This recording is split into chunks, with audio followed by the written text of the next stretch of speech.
Hey everyone, today on Noon I have the pleasure of introducing you to my friend Colton, a paramedic with a diverse background and a wealth of experience. Join us as we learn of his remarkable journey from a 911 paramedic to a film set medic and beyond. We'll explore his interests in EMS advocacy and politics, his non-traditional path into EMS, and his role as a sterilization technician. Get ready for an intriguing episode filled with valuable insights and captivating stories. I'm certain you'll be inspired by his unique perspective. Enjoy. All right. Thank you, Colton, for joining us on the 911 Nonsense podcast.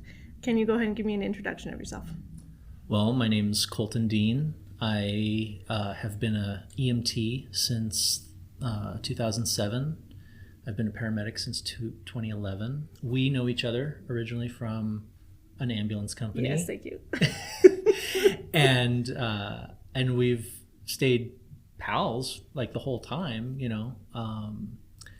I went to a different ambulance company and I stayed with that ambulance company for 10 years, 5 years full-time, about 3 years part-time, and then PRN for the rest. And then I've worked at urgent care. Currently I'm working at a hospital, not as a paramedic, but in sterile processing. But I still maintain my license for 2 PRN gigs.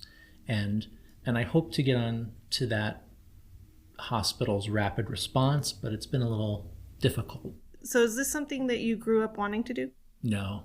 What did you want to do? I went through the gamut of when I was really little, I wanted to be an astronaut like every kid. And then I toned that down and wanted to be a rock star in high school. Yeah. And then when that wasn't quite panning out, I went to California, went to film school, and got a degree in filmmaking. Came back to New Mexico after graduation, because that was 2005 when the film industry was starting to ramp up. And I was like, well, I'm going to get in on the ground floor. I'm a local. They want to hire locals. I'm ready to go. But then that didn't quite pan out. And at the time, 2 of my closest friends had just gotten into the city fire department, and they said, well, why don't you go get your EMT license and get in the fire department, and then, with our schedule, you'll have days off, you can trade shifts, you can pursue your filmmaking on the side. I'm like, okay, that sounds awesome. So then I got my basic license in 2007. Now, had my closest friends been car mechanics and they said, hey, why don't you come to the car shop and we'll teach you how to fix cars, I would have been a car mechanic. If they had been farmers growing sorghum, I would have been a sorghum farmer. Now, it was a time where I took out student loans to pursue a dream, and then it just didn't quite pan out because I didn't understand how that industry operates. Like most of us. It's about who you know and what you worked on. And I had a degree, but I hadn't worked on anything, and I didn't know anyone, and so they weren't calling me. And so I then went back to school and got my EMT license, tried to get in the fire department, couldn't get in. Again, it turned out it's about who you're related to, sure, more than who you know at that time. And, I did the practice physical, I did the actual physical test, I did the written test, passed those, and I just never got a call back. And so then I went for my intermediate, and then I still didn't get in. Then I went for my paramedic, and I was like, well, once I'm my paramedic, I'm going to do this for a little bit, and then I'll think about fire department. And after a few years, I was like, I just want the pay, the benefits, the schedule, the retirement. I don't know if I really want to be a firefighter, so maybe I'll let someone else, don't take a seat from someone who really wants to be a firefighter. The funny thing is, most of the firefighters just want the pay, the benefits, the schedule, and the retirement. Right. If I had stayed in the fire department when I got in, I'd be retiring in 2 years. And that hits kind of hard because here I am. My two friends are 17 years in at this point. Yeah. And they got in before the retirement went up. Yeah. So they'll be eligible in only 3 years. So isn't that awesome? Yeah. A little jealous. Well, it's the whole story of if I knew then what I knew now, you know. I mean, and the thing is you get, I turned 40 this year. Oh, congratulations. Thank you. And I'm like, I'm running out of decades to be playing the start over game. Yeah. You know, I need to really figure out what I want to be when I grow up pretty soon. I feel you. I play that game every day. So no, it wasn't something that I dreamt of doing, but I seemed to be good at it, and it got me a job. And ironically, when I changed my status to set medic, I then started getting phone calls to work in the movies. So my film degree got me no work, but before I even got my associate's degree, my license got me work on the movies. So, and if I understand that process correctly, you can, once you've gotten your time in and you've bought your way into the union, you can do almost anything that you want, right? Once you're part of the union, you don't necessarily have to stay being a paramedic. You can transfer to like doing camera, or if there's somebody willing to take you in for those positions. Is that correct? So in the New Mexico Union, it covers a handful of crafts. So it covers painters, construction, welders, electricians, set medics, catering, a whole bunch of costumes, props, set decks, design, all those different fields. And so yes, getting in, I actually got in as a projectionist. Oh. Because a long time ago I worked at a movie theater in projection when we actually had to splice the film together. It's not a thing anymore. It's all digital projection. No. And so because I had been doing that here in Albuquerque, out in Ventura, California, in Ojai, California, that plus my film degree got me in the union because they covered projection. Sure. They don't cover projection anymore, but then once I became set medic, it was like, yeah, you can go into set medic. But if someone in props wanted to bring me on board, or someone in construction or paint or any of these other departments, I could work for whatever their, under their contract as well. The chagrin that I found out was that the New Mexico Union doesn't cover camera, which is something that I wanted to do. That's a union based out of Los Angeles. And it's not impossible to get in from New Mexico, but at the time when I was fresh out of school, it was very difficult. There weren't that many productions going on, fewer opportunities to intern, make connections, and to climb that ladder. That's awesome. My uncle is a cameraman, and he has done a lot of filming, and I don't remember all of it, but one of my favorite ones that he just recently did was There's Something About Pam. Okay. And I believe he did Good Morning America with Jennifer Aniston. Okay. I think that's what that one was called. Anyways, I'm super jealous. I message him all the time. I'm like, please give me autographs. I want them so bad. Jennifer Aniston, reach out to me. I think you're amazing. Well, and if you become a crew member, then you just kind of become buddy with them on the project, because you're just going to work like they are. My cousin out in Florida is actually a cinematographer. He's only a few years older than me, but he went on the same path. But his school was a little bit better about connecting him with jobs to get started, and Florida a bit more a different market at that time than New Mexico. Mm-hmm. New Mexico now is a great time to get your foot in the door, but around 2005 through 2007, not so much, unless you had good connections. And it's just booming. They're filming so many movies and shows down here now. Did you get the opportunity to be on Rust at all, the movie Rust? I did not. I was asked, but it conflicted with my schedule at the time. And basically how I work, I don't work full-time as a set medic, but there are the full-timers, but a film production can run 6 days a week, go for 2 or 3 months at a time.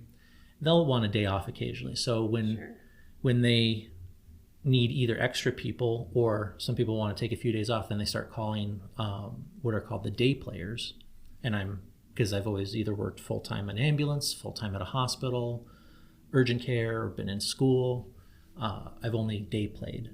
So they have my number, and they'll text me and say, are you available on this date? And I'll just say yes or no. And at this point, I'm established enough to where they'll still call me back. When you're trying to get started, if you keep saying no, they'll be like, that person's not really into this, and we'll move on to someone else. But I've gotten to the point where I do have to turn down work, or I don't have a day off, especially when it gets busy, like spring through summer through fall.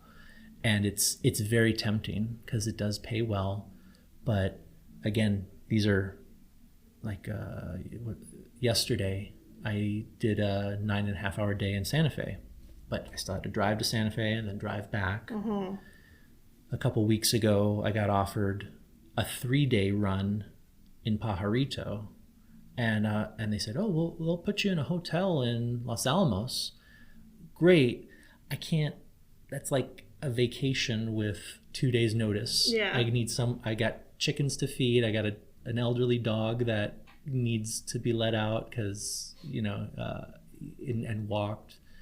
I can't do that anymore. Sure. So, but I can do like the stuff that I'm only gone for the day, here in town or Santa Fe, stuff like that. But so what is your opinion on the events that happened on the set of Rust? So, and I'll preface this with, I can't judge anyone else's experience or their trauma threshold. I just think about what I know from my limited information, and generally what is done on a production is you'll have the main set medic, like one person who kind of is there in case people get hurt, first aid. If they are outside of town, it's customary to have an ambulance standby. And there is a set medic who set up a company, a legit ambulance company, PRC registration and everything, transport license, solely for movie standbys. Like, they're not competing for transport contracts in the city or the county. They're not competing for interfacility. They exist solely for standby for the movies. Of course, that's completely up to the production. And times when I've been on an ambulance standby has been for shooting out in Ghost Ranch, way up north. Like, that's at least an hour and a half to Espanola. Yeah. Or where else have I done? Off of a ranch, off of North 14. Like, if you go north from Mountain Air, there's that back way to get to Santa Fe. There's a Old West Ranch somewhere out there. That would be a long response time and a long transport time. Also, there was a movie that built a whole set 7 miles north of the casino off of I-40, 7 miles north on a dirt road. And we've responded to that casino, so we know how long it is to get there. Then you've got 7 miles on a dirt road just to get there. In situations like that, it's very appropriate to have this ambulance on standby. And most of the time, knock on wood, nobody gets hurt. And most of the time, everything's fine. But that one time when they didn't have an ambulance, for whatever reason, something went wrong. And since then, when I've done these ambulance standbys, like, I'm not the main set medic, but I tell the other person, I'm like, I am of the opinion of a very serious situation happens of load and go. Because from what I observed on that lapel cam, They did not load and go. I don't know why, and I can't comment as to the reasons why. Yeah, you weren't there. You don't don't know. And I can't pass judgment on decisions that were made that I wasn't there to witness or the reasons. But I'm just thinking, like, by the time the sheriff's deputy got to the scene and started the recording, as an experienced paramedic, I'm thinking, why are they still there? Did the ambulance get there yet? You know, I would have to go back and rewatch it to remember whether the fire department was there yet or not, and whether the helicopter had landed by the time that video starts. But I'm just thinking, like, that was a load and go situation. And, you know, and the job of a set medic is to kind of think about worst case scenarios. Like, where would I have a helicopter land out here? You know, where would who can I say, you're taking over compressions in 2 minutes? Sure. And I'm not even going to delegate that task to them because they don't seem right. And who can I tell to, you know, get a car here because we're loading and going, even if we don't have an ambulance? Like, who could I, you know, kind of figuring out that situation, figuring out scenarios. Am I prepared? What am I prepared to do? And what am I not prepared to do? Because when we're on the ambulance, we have full ALS capability. But when you're a set medic, it's first aid. So, you know, you're limited. So just like you would be if you came up on a car accident while you're in your car. Exactly. Like you may be a paramedic, a flight paramedic with years of experience. You don't have any equipment. And I've told people like, oh, I feel safer. We got a paramedic here. I'm like, I'm not a wizard. I can't pull that IV out of nowhere. Yeah, I need my tools. So, in all of your EMS experience, what has been your most memorable call? You know, I don't know. I'll have to think about it for a sec. So I can tell you, one of my partners when I worked on the ambulance, I hope she's listening to this. We went to a call for an elderly gentleman complaining of chest pain. But when we got there, he was Spanish speaking only. And I don't speak a whole lot of Spanish, and my partner doesn't speak a whole lot of Spanish. So we were trying to figure out, like, you know, assessment tools. Had he been sick? Had he had any fevers, chills, coughs? And we're hand miming, you know, because at the time, you know, we don't have any type of translator services working on an ambulance. Like, how is that feasible? I know that the hospital now, I believe, allows people to call in from the ambulance to use a translator, but that wasn't really a big thing back then. So we were sitting in the back and we were trying to figure out if he had diarrhea. And my partner, she was saying, you know, in the limited amount of Spanish that she knows, she was saying, numero dos mucho. And she leans over and mimics poop coming out of her butt. Sitting on the bench in the ambulance, and I'm sitting on the airway chair, which is the chair behind their head, and I'm like, tears are coming down my face, and I'm just laughing so hard, trying not to roll around. And this guy is sitting in the bench, and he's laughing at her doing this. Oh my God. That was probably one of my favorite stories. I'm going to go to Taco Bell and be like, I'll have the numero dos. Yeah, the numero dos mucho, please. Mucho. Extra mucho. Extra mucho. Oh, I love that. That is one of the memories that lives rent-free in my head and will forever live rent-free in my head. One thing comes to mind now. I was on my internship, paramedic internship, with an ambulance company, and we go to a call, and this skinny guy is just a maniac. Just, you know, the cops are like, got him cuffed, and he's in a spit hood, and he's just being a terror. And like, yeah, he's on some kind of drugs because he's got scars up and down his arm. There's needles in his apartment. And he's just not listening to us, not doing anything. It's like, well, he's obviously we need to transport him because sure. And so we load him up, but we just put him in the seatbelts doesn't last more than a second. It's like we then realize we have to restrain him. We can't even get vitals on this guy. He just won't hold still. Can't get a blood pressure. Can't get anything. And it's like, but we put him in restraints, and he's just pulling like all his might, trying. It's like, God, he's gonna go into rhabdo if we can't like calm him down. This was before we had the protocol to give Versed for agitation, and so finally we're able to get like pulse oxygen's fine, pulse is like 140 or something. Get a BGL. Want to guess what the BGL was? High. No. That's crazy. And so, well, I don't remember the exact number. I don't know if it was like LO on the monitor, but it was like teens or something like that. Wow. Very low. I was like, oh, well, now let's get a line and give this guy some sugar. Yeah. So we have to then kind of like hold an arm while he's in a spit hood, like blah, blah, blah. Get an IV on him, push some D50, and he just like relaxes and kind of wakes up and he's like, oh, hey guys. Hey guys, what's going on? Oh, did my sugar get low? Oh man. Well, the needles were his insulin needles.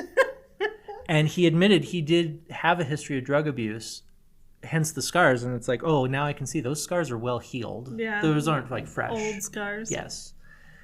Took the spit hood off. We took him out of the restraints, and he sat comfortably and calmly the rest of the way to the hospital. And he's like, yeah, man, I just, sometimes my sugar just gets low. And throughout my time in 911, I loved the diabetic calls because it was probably one of the few things we could cure. Yes. Your sugar's low, we give you sugar. Problem solved. Have a good night. Do you want to go to the hospital? Nah? Cool. Sign here. You're welcome. One of the things I think when I was in my, because I started out as a volunteer firefighter before I got my EMT, and we ran on a diabetic call. And that was one of the things that really clicked with me. It really resonated because we took this person and we fixed them. Yeah. And it happens so fast. It's, like, there's a lot of drugs that work like that, but D50 is one of the cooler ones, I think. And I remember a few years towards the end of my tenure there, they switched from D50 to just D5 in a 250 bag. And I remember like, oh, I don't know if that's going to be enough sugar. Yeah. You know, me becoming the old crusty medic. Like, yeah. I've been doing this for 8 years now, and I know a certain way of doing things. And I know everything. Yeah, and you know, I had those like low calls. I'm like, I guess we'll give them a D10, or was it D5? D5. Yeah, we'll try that. We'll see how, and it seemed to work just fine. So, you know, we had been giving people too much sugar for how long? It does. It messes with their glucose readings, and it messes with their body for like 2 weeks after you push a full amp. So I got to the point where I was just pushing half of that D50, just enough to get them up and eating. Yeah. Because of the effects that drugs had. Yes. Like Narcan. Yes, it's awesome. So we had discussed a little about what your most memorable call was. What would you say is your least memorable or your worst call? Well, obviously, I don't remember it. Well, I've thought about this recently now that I haven't done 911 for a little over 2 years. I've thought, what if I'm repressing something? And it's funny, since I've asked that question, weird memories from childhood have popped up. Like nothing traumatic, but for example, I remember my mom kept floss on the knob of the radio in her truck so she could like floss at a red light and just and I had not thought about that in so many years. And I remember one time there was someone riding in the truck with us and they went, oh, this is gross, and they threw it out the window, and I was like, that's my mom's floss. And I like knew where she kept it, and I pulled out another strip and put it, and he's like, no, like, and I was like, what are you doing? Like, you're offended. Well, yeah, because I was like, well, that's my mom's floss, and he was like grossed out by it, and it had to be some like friend or something like, but that memory came back, And it was so clear, like, I know that really happened. That wasn't a dream. I remember that was a thing. And then like some other weird memory came back where we were hiking and we left like tie downs that you like for a truck, like those nylon ropes, to like when we came to like a fork, we like laid it out in a direction like, okay, we went this way. Like that came back and I'm like, I know that was real. Like nothing traumatic happened or anything, like just like, so a part of me is wondering, what if there's an awful call that I've completely blocked out? And what if me just asking this question is like, oh, well, let's start with some easy memories. Yeah. so that you know it's real. There are some awful calls that I haven't blocked out. I remember when I was a new medic, how so I didn't get a single 9 echo during my internship. And a 9 echo is a code, like somebody's got a heart attack or cardiac arrest. They need CPR. They're legally dead.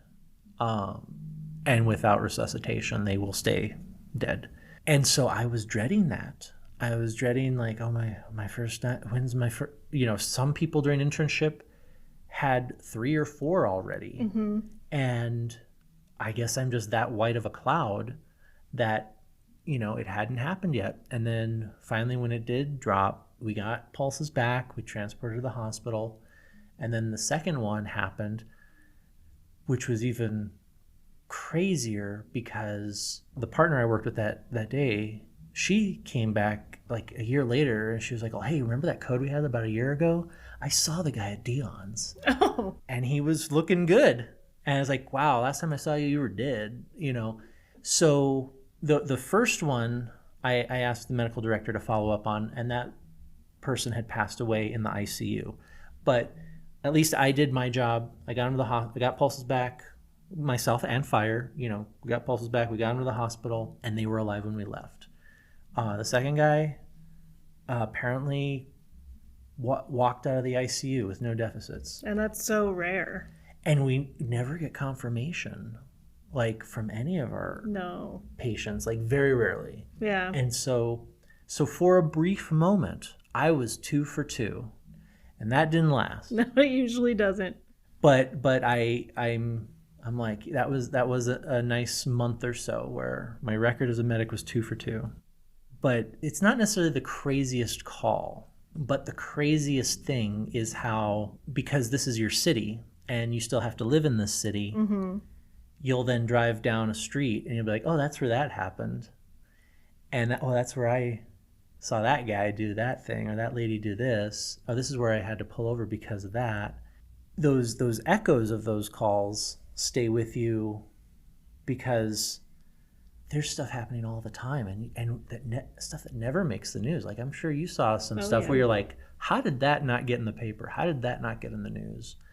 And sometimes it's in your own neighborhood and you're driving home from work. I'm like, oh yeah, there's where that happened. There are still multiple crosses that I pass on the freeway that I will go back to seeing calls on that I worked codes or had nasty car accidents or whatever, There's still a lot of places in the city, having worked for the local EMS system here for 7 or 8 years, that there are a lot of places that I will drive past and I'm like, I tell my wife, oh, well, we had a call there. We had a call there. We had a call there, But the temptation is to pick one and just tell you the story and, I'll pick a really awful one or I'll pick a really not so awful one because I don't want to talk about the awful one. But I guess the point I was going to get to before is that, when I was a fresh medic, that was 2 for 2, and then that didn't quite last. I would have trouble sleeping, so concerned. Did I do everything? Did I do everything I could? Did I do everything I could? Not necessarily nightmares, but like stress dreams where you wake up and you're like, oh, did I give that right dose? And you go through that call again. And that could almost be seen as PTSD, but then that seemed to fade, where then you get your sea legs and you get confident in your assessment skills and your treatment skills, and you're like, I did everything I could and I documented it and that's just how it is, and sometimes it works and sometimes it doesn't. That concern, see, and I don't know if that's us getting like jaded or if that's just, like learning to ride a bike. Sure. Like you're not wobbling anymore. And it could probably be seen as both, I think a lot of people get offended when we joke about things that may not necessarily be funny to other people, and they consider that being jaded as well, but that's just part of our coping mechanisms. Yeah, that one can be hard for people, talking about calls that were rough. Some people don't like to talk about it and some people do, but I feel like in our field, like for me, a coping mechanism was the more I talked about it, the better I felt about it. And I wasn't trying to confirm for me whether or not I got those dosages right, or I felt that I did the best that I could in every situation. But talking about it and being open about it made me feel better. And whether the people wanted to hear it or not, it didn't matter. There are calls that I haven't shared with my family that are so deep down that I feel like I don't want to share. I don't want to break that person. I don't want to break my family member because of something that I saw or did. And I guess I do have a little bit of self-awareness because we are doing a podcast. I don't want to, here's the big one that I did. Yeah. No, I want to know what affects you. When somebody walks up to you on the street and they're like, oh, you're a paramedic. That's so cool. What's the worst thing you've ever seen? I want to know what you go back to. I just pick a story. I just pick one. Just random, huh? Just random. I just pick, this one was really bad because this. And it's just the go-to story, Do you want to hear the go-to story? Sure. Okay. They got a call for a trouble breathing at a funeral home. Now, that doesn't make sense on the surface. Lights and sirens there. And we get there, and basically someone was having kind of a panic attack. They were at a funeral. Their loved one had passed away, and they started to hyperventilate, and they started to like kind of get all out of, and the family, not being, jaded medical professionals, saying just sit down and you'll be fine, called 911. That's understandable. So we go there, and they're crying, and we coach their breathing, like, try to take slow, deep breaths. We cancel fire. Just kind of, and they admit it's like, I just got so upset because their relative had passed away, and it's like, okay, well, after a few minutes of talking with them, they calmed down. I said, okay, are you feeling better? Yeah, I'm feeling better. Do you want to go to the hospital with ambulance? No. Okay, well, we'll get one more set of vitals, and then I'll need your signature. And I read them the thing. Okay, sign the thing. And it's like, all right. Well, then they get up and they look in the room and like, oh, where's his body? Where'd they go? And then I hear the funeral director's like, well, we have to get ready for the next funeral. Oh, goodness. I'm like, we got to go. And we cleared the scene. Good luck. So, your loved one died, and I'm sorry you got upset, but funerals are a business, and we need to get ready for the next one. Yes, that is hard. And I'm like that. No, that doesn't have like gore. That doesn't have. No. But it does key into an angle of human suffering that I think is like, really, guys, you couldn't have postponed the next funeral, or don't you budget with like a little bit of more of a buffer than that? See, that would make sense. And that's kind of hard, right? That's a fine line. Do you postpone somebody else's funeral, right? Or do you hold off for however long that's going to take? Or, I mean, is in the history of funeral homes, has there never been like the bereavement room where when people are really losing it, it's like, we can, with dignity, with respect, move them into this room, and then we start the next one. Yeah. And we come check on them, and are you doing okay? Alrighty, I just want to, however long it may take. Oh, well, we can move the casket into this other side room, and let them grieve a little bit more in private, but then we do have to get going by this time, something like that. And it's like, it probably would have cost too much to build that extra room, and then you have to hire another person to handle that. Oh, we just can't, that's just not in the budget. Well, and it's crazy too because so when you talk about a family member getting upset, I had a family friend when I was younger. We were really close with another family that my dad had been best friends with for a long time. And the mom had just had a loss, and I can't remember what the relation was, but she was at the hospital and that person had passed.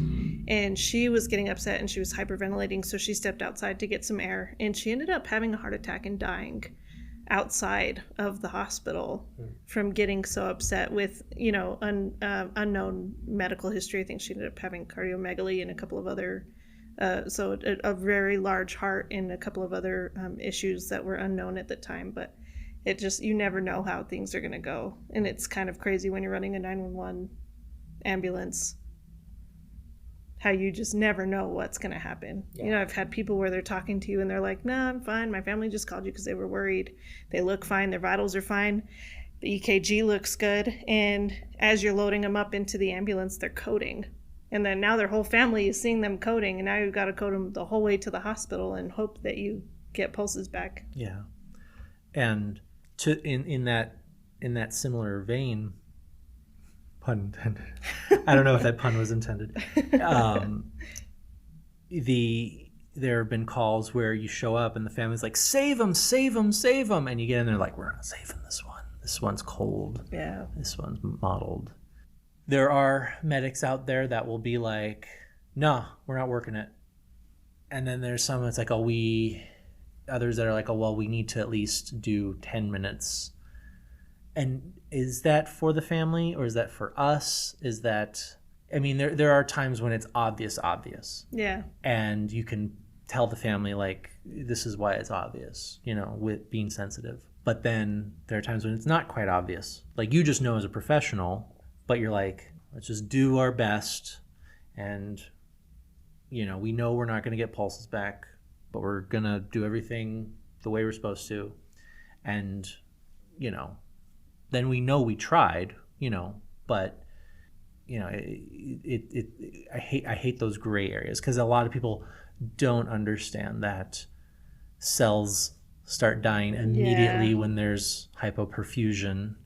The nuanced science of circulation isn't that the blood isn't circulating, it's that the cells are breaking down that can sustain life. And you're really not fighting against a lack of oxygen. You're fighting against cell damage and metabolic waste buildup. Because if you get that circulation going, well, then it's just a bloodstream of acid that's just going to destroy more cells.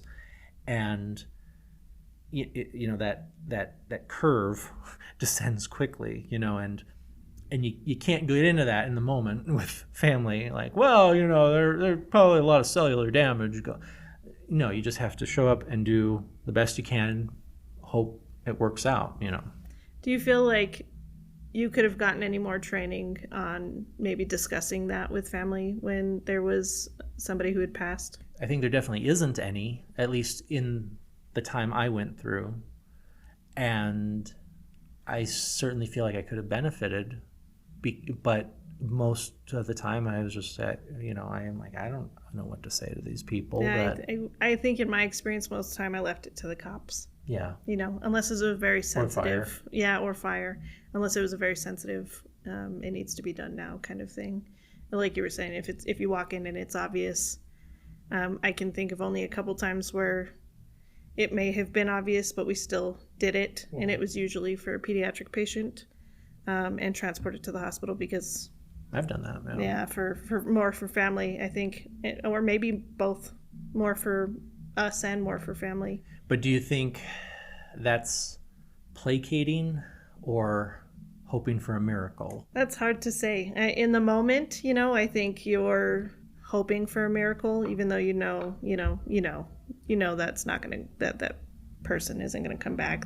They're too far. But I think you don't want it to break you as much as it's going to break those parents. And yeah, that's because at the same time I've wondered if I've given false hope out of an intent to be compassionate. And a lot of people have talked about maybe you shouldn't transport under certain circumstances. I'm like, well, even if brain death has occurred and they're not coming out of the ICU, that does buy family time to process it.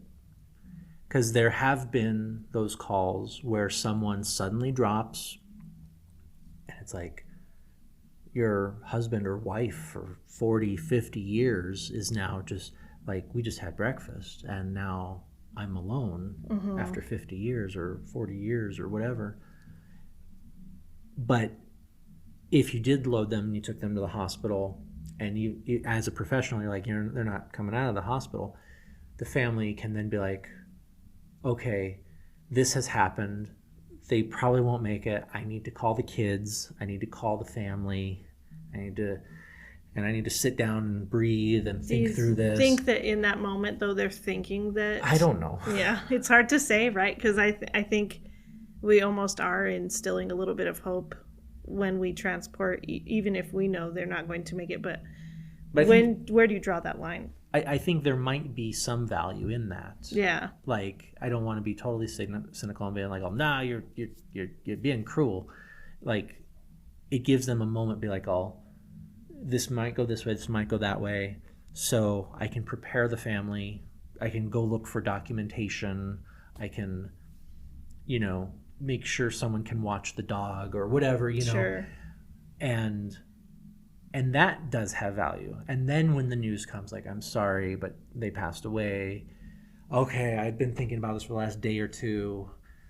And it still hurts and it's still, but at least when that news comes, maybe there's family there, there's Sure. friends there, and everyone can someone had time to get into town. Someone had time to say, I can't come to work tomorrow, my relative, etc. And then they can be together as a family rather than just that one person now is alone with the police waiting for OMI to clean up. That's kind of a frustrating part of working in a company that does interfacility transports. So if a small hospital has a patient, say with an active brain bleed, right? And this brain bleed is so bad that it's caused the brain to shift over and is completely compressing the brain. And, 99% chance that this patient's not going to wake up, and this is going to essentially cause them to stop breathing. And their go-to is take them to another facility. Because they can't handle that. But you're in such a, do you take that patient and fly them hundreds of miles away from where all their family is and where they're going to be in another hospital and they're probably going to pass away really soon, like if they even make it past enough hours to give the family time enough to drive up there, or I don't understand why we do that sometimes. I get, I'm not a decision maker. I don't try to play God. But the facts of experience, I guess, tell me, this patient's not going to make it, and now you're taking them away from their family where they can't die in peace. Yeah. I've always been of the practice when a patient is nonverbal to kind of talk through what I'm doing, because you don't know how aware they are or not. Sure. And so, all right, we're going to lift you over to the gurney, etc. But on that note of you don't know how aware they are, maybe that transport is terribly uncomfortable. Yeah. In their weakened, sick moment, maybe it's best to just leave them, let them lay where things took a turn, rather than now I gotta pick you up and fly you and go over bumpy roads or whatever we need to do to then go into a new bed, and new people and, I especially in these rural communities yes. where they have a more rich community-based culture. Yeah, it does seem more of a harm to take them to the city to die. Yeah, no, that is hard. That's hard for me. That's one of the harder ones that you're sitting there and you're like, doctor, you're sending this person out I had out in a rural community, we had a patient who had a brain bleed. It was a sudden brain bleed. He was a younger person, and they were literally flying him to a larger hospital just for organ donation. I don't know a whole lot about organ donation, but I know that if you use drugs, if you have a bad liver from alcohol use, if you there's very fine line where they can actually use the organs. And even the doctor had mentioned, this patient probably isn't a good organ donation, but we still want him to go out. And he was riding a fine line anyways. They were giving him epi every 5 to 10 minutes just to keep his heart going, even though he had a huge brain bleed with a shift. And you're just like, why are you taking him away from family? Yeah. I know that's hard, and I know that's hard for them. And have you explained to them that he's not going to make it, that he was going for organ donation? Sometimes they do tell him, and sometimes they don't, and that can be frustrating too, because that forces us to have hard conversations. Yeah. When we're not trained for that, in most cases. Yeah. Well, and yeah. So I guess getting back to the question, I think maybe some emphasis on counseling skills would be more beneficial than some of these arduous boot camp tactics of paramedic school. Especially in hindsight, it's like, okay, did we have to grill that hard? Could we have learned the same information and developed those same skills, and then maybe learned a little Spanish so we can communicate better? Sure. In medical Spanish, depending on where you're located, yeah. Or basic sign language, so we can communicate with the patient better. Maybe that should have been part of EMT basic, and then so by the time you go through paramedic school, it's like, yeah, I already know how to do that. Sure. That would make sense, right? Yeah. Or give you the option if you want to learn one or the other. But we're getting ready to wrap up. Okay. So I want to give you the opportunity to talk about anything that you maybe participate in, or that you strongly believe in, that you want to share with the community. So we need to think outside the box. And I mean that literally and figuratively. The box of the ambulance. Mm-hmm. I'm a political nerd. A few years ago, a firefighter friend of mine brought something up. I ran into them randomly, and they said, have you heard about this bill in the state legislature that's going to put an RN in every school? I'm like, no. I was like, yeah, what about us paramedics? I'm like, yeah, what about us paramedics? I go look up that bill, and indeed, this was in 2019. There was a bill that, had it passed, it would have mandated that every public school and every public charter school hire one full-time RN. Well, that's a great idea, but they can't even staff the hospitals in the city.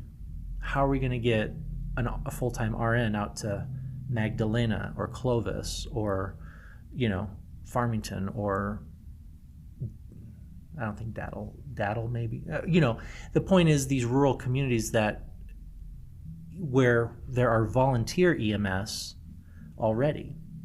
Much of New Mexico relies upon volunteer EMTs and paramedics who have side jobs to take turns keeping the radio by their bed, and when that call comes in, they got to get up in the middle of the night. They drive to wherever the ambulance is. They get the ambulance. They go. They pick up the patient. They take them to the hospital. You're talking 2-hour response, sure, maybe an hour transport. And I'm thinking to myself, what if a paramedic was included in that bill? Put a full-time paramedic. Now, of course, everyone I talk to about that is like, well, a paramedic can't do what a nurse does. Well, those of us who are paramedics know that's not true. And the general public doesn't really know what a nurse does or what a paramedic does. A paramedic drives an ambulance from their perspective. Yep. And a nurse helps the doctor. But then those of us in the profession are like, well, what skills are done? That is what's important. And what I came to realize is the EMTs and paramedics we're stuck in the box. We think ambulance, EMT, ambulance, paramedic, ambulance.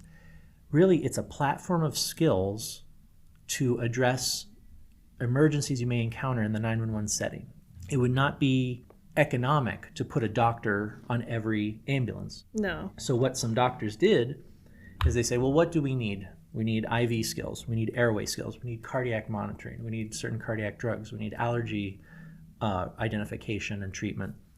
And we'll teach these people to do those specific skills, and we'll tell them what they can do and what they can't do. And if they can't figure out one of those, they can call us and ask for guidance. That's what EMS is. And there are special skills. There's the flight paramedic, critical care, where here are some more skills for more specific things. And in recent years, they've developed the community paramedic. Here are some more skills based on your established training. Mm-hmm. Meanwhile, I'm hearing there's a provider shortage for mental health. There's a provider shortage for counseling there. And I'm thinking to myself, what tasks could be delegated to an experienced paramedic that could help alleviate this shortage? We need to think outside the box. So I have lately been trying to talk to state legislators whenever I see these bills come up about what a paramedic really is. And even an EMT. I'm starting with paramedics because we have more skills, more training. I think if that sort of direction were pursued, a physician would be more comfortable with a paramedic than an EMT basic. But I don't want to exclude EMT basics or intermediates. I fully believe an experienced EMT basic could perform the job of a school nurse. You pay them full time. Maybe you base the ambulance at the school. Maybe there's a bunk and they do their 48-hour tour where they're sleeping in the back. They respond to calls. And during the week, kids come in with owies and bruises, and they are following county or state protocols. And if there's something that doesn't quite fit, like they call a doc and they get guidance and maybe call for an ALS intercept if they're not ALS themselves. How many times have we responded to a school where the school nurse, it's like, okay, what did you do for them? Oh, I called you guys. You didn't give them oxygen? You didn't splint the bone? You didn't give them epinephrine? No, we don't do that. So then don't tell me that a paramedic can't do your job, because we could have protocols and we could do stuff. And even if the doctor says, I don't want you doing any of that, I want you to do 3 things, okay, those will be our protocols in the school setting. I think the problem is that we don't stand up for ourselves. So when that bill was in play, I went up to Santa Fe, I went to the Roundhouse at like 9 a.m, and I sat in that committee, and when they said, is there anybody who, and it's open to the public, most of those committee meetings are open to the public, and now you can do it through Zoom. But they said, is there anyone in support of this bill? 2 people stood up. Or is there anyone in opposition for this bill? I stood up, and 1 other person stood up. And then when it's not that many people and they have enough time, they'll say, well, what are your reasons? And I said, I'm an experienced paramedic, and I don't want to take away from the nurses, but I think you're leaving out a valuable resource, which are paramedics. And afterward, a person who in support then stood up and says, I love my paramedics, but in my years as a school nurse, I've had to deliver 3 babies. Like, oh, you deliver babies? So do we. I mean, now I didn't have a chance to respond in that committee meeting. But then she said, and unfortunately, sometimes we have drug overdoses, and I've had to bag breathe for students. Well, we bag breathe as well. Yeah. So she didn't understand that she was actually helping my point. But of course, the members of the state legislators on the committee, none of them were a paramedic. There were a couple nurses. There was 1 retired physician. But I don't know to the extent that they understand EMS. Afterwards, one of those retired physicians, a legislator named Bill Pratt, who has since passed away, he says to me, you may not intend to be stepping on people's toes, but there may be a perception that you're stepping on people's toes, and certain people might react that you're trying to take something away. And I said, well, I'm not. And he says, well, but that may be the perception. So, use caution when pursuing this, but I like your idea. He says, but my suggestion is I think the Nursing Commission and the Paramedic Commission should get together and work out an arrangement and then maybe present a bill in the future. And I said, you know what, Representative Pratt? There is no Paramedic Commission. We have a bureau that processes our licenses and doles out punishment when needed. The nursing board, the Board of Nursing, is appointed by the governor. There is no governing board for paramedics and EMS in New Mexico. Maybe there should be. Maybe there should be. When I was reaching out to people like, hey, call your state legislator, or call your state rep, call your representative, call your state senator, especially the ones on the Health and Human Services Committee, tell them that they should include paramedics. A lot of people are like, oh, Colton, and your political nonsense. What are you going on about now? Because I do have a reputation for being vocal, yes, defiant, and, when I think I'm right, I'm not shy about letting people know that. And unfortunately, that hasn't rallied the troops to support our profession. So I encourage. Now I'm kind of done with my time. I don't think I'll ever get in an ambulance again. I'm trying to work my way into a different career field. But my concern, when I became a paramedic, the burnout rate was 3 to 5 years. Now I hear it's like 1 to 3 at most, if that. Probably in a high call volume setting, yeah. So my concern are for the new people who, at one point, I'm going to be a paramedic. I'm like, all right, once you've done 1 to 3 years in the ambulance, where are you going to go? You're going to go back to school to be a nurse, and you're going to regret your wasted time and money, or you're going to go on to PA school. So, like, advice that I give young paramedics and EMTs: stay in school, because this is not a career. Unless you're going in the fire department, this is not a career, unfortunately. And the only reason it isn't is because we haven't organized the way the nurses have. Yeah. There are nurses in the ER, there's nurses on the step-down unit, there's nurses who respond to your home, there's nurses who fly, there's nurses in the OR, there's nurses in hospice, there's nurses in the nursing home. I'm like, nurses can do everything. Oh, but paramedics just drive ambulances. And I'm like, no. And I don't want to pit paramedics against nurses, but I think nurses are secure enough in the industry, in their station, that they could allow paramedics to pick up the slack that they can't seem to fill the positions. No matter how many, there's like 3 nursing classes a year at the community college. We've got the university, we've got other community colleges around town. How many paramedics do they crank out? Comparatively, not as many, but with all those nurses, they can't meet the demand. Well, because nursing has a high burnout too. True, but at least in the meantime, it pays well. It does pay much well, better. And you can move wherever you want with a compact license. And why isn't there a paramedic compact?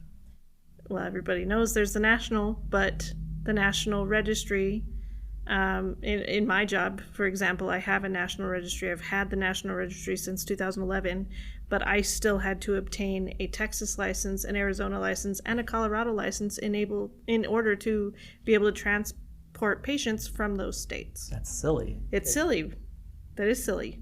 That's insane. Because you are originating from New Mexico. Yes. So, because I asked that question a long time ago, like if I'm on ground ambulance, if I'm transporting someone to Colorado and I come across an accident, am I technically operating outside the scope?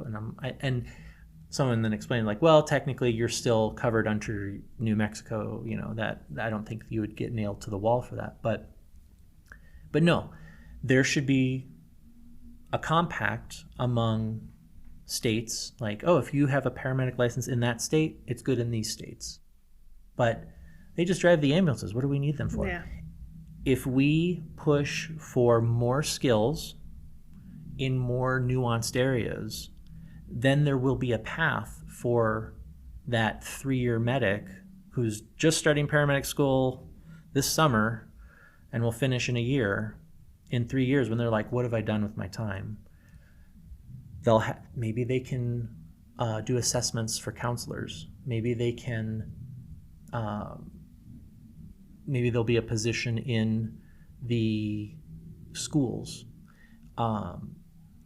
Wherever there needs to be specialized skills in a specialized setting, I think paramedics could fill the role. We just need an MD or a DO to take that challenge on and train their trusted group to get it started and go from there. I mean, it's not for me, it's for the next generation. Sure. I'm done. I'm doing something else, going forward. I don't think you're the only one that feels that way. So I guess my ask for other paramedics and EMTs out there is get to know your state legislators, get to know your city councilors. I can help you find them if you want. And have them understand what potential we have. Nurses listening, let us in. Let us in. Let us in. We're knocking at the doors.